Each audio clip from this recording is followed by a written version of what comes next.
Anna Mercer stood by the nursery window, watching fog curl through the autumn trees like fingers of smoke. The sun had just dipped behind the hills, casting their new home in hues of gold and shadow. The house was old, a 3-story Victorian they'd found through an estate sale. Daniel had called it haunted-looking when they first visited, but Anna loved it. She needed a fresh start after the miscarriage, after the move, after Eloise's birth. This place felt like a second chance. The nursery was her favorite room. The walls were painted soft yellow, sunlight streamed in through lace curtains during the day, and Daniel had assembled the wooden cradle with his own hands. Everything was perfect until the thumping began. It started on their third night. 3:12 a.m. Eloise let out a shrill cry through the baby monitor. Anna was out of bed before her eyes had fully opened. She cradled her daughter, whispered lullabies, rocked her gently. The baby calmed, but the sound remained. Thump, software, rhythmic, muffled, coming from under the nursery floor. Daniel brushed it off. "It's an old house, babe. Pipes, maybe a raccoon under the porch." But Anna knew the sound of something alive, something moving with intent.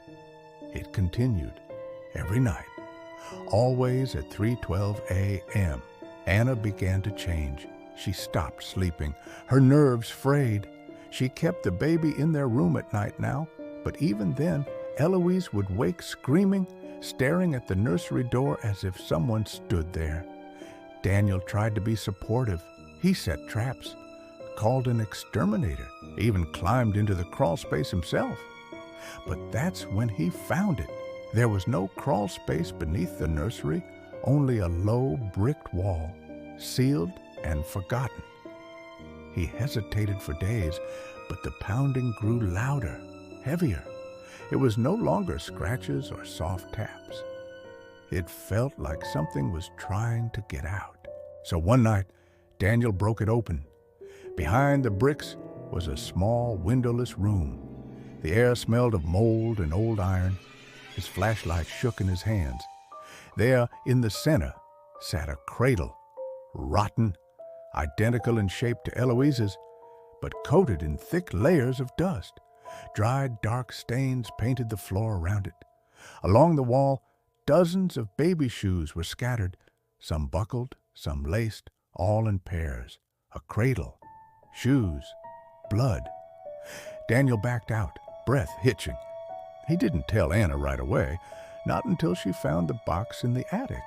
Tied in twine, the box held records, ledgers from the 1800s, a few faded letters, and a brittle newspaper clipping. Local midwife arrested in missing infant scandal. March 12, 1883, Mrs. Beatrice Hill, a midwife and herbalist known to help struggling mothers, has been arrested under suspicion of harming multiple infants in her care. A neighbor's report led authorities to her home, where a bricked-up sub-room was discovered beneath the nursery. Police found numerous children's belongings. Mrs. Hill denied all accusations, but was later found hanged in her cell. Daniel read the date again. March 12th, 3:12. They planned to leave the next morning. No questions, no goodbyes. That night, they kept Eloise between them in bed. Anna didn't sleep, her hand resting on her daughter's tiny back. Then the baby monitor crackled. They had forgotten to turn it off. Static first, then giggling, not Eloise's. Anna shot up, grabbing the monitor. The screen flickered. There, in the nursery, a figure, a woman, faint and shadowed, rocking the cradle gently. Her face was pale and bruised, lips torn and trembling. In her arms, Eloise? "Eloise?" Anna screamed. Daniel raced ahead. They burst into the nursery. The cradle was empty. The floorboards had split. Jagged, splintered wood opened like a hungry mouth. Only a single pink sock hung from a nail caught in the wood.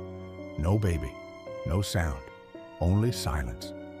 The police searched for days. No leads, no trace, no explanation. The house was condemned a month later. But the nursery light still flickers on some nights. And if you listen closely, right around 3:12 a.m., you might hear a lullaby echo from beneath the floorboards. Hush, little baby, don't say a word.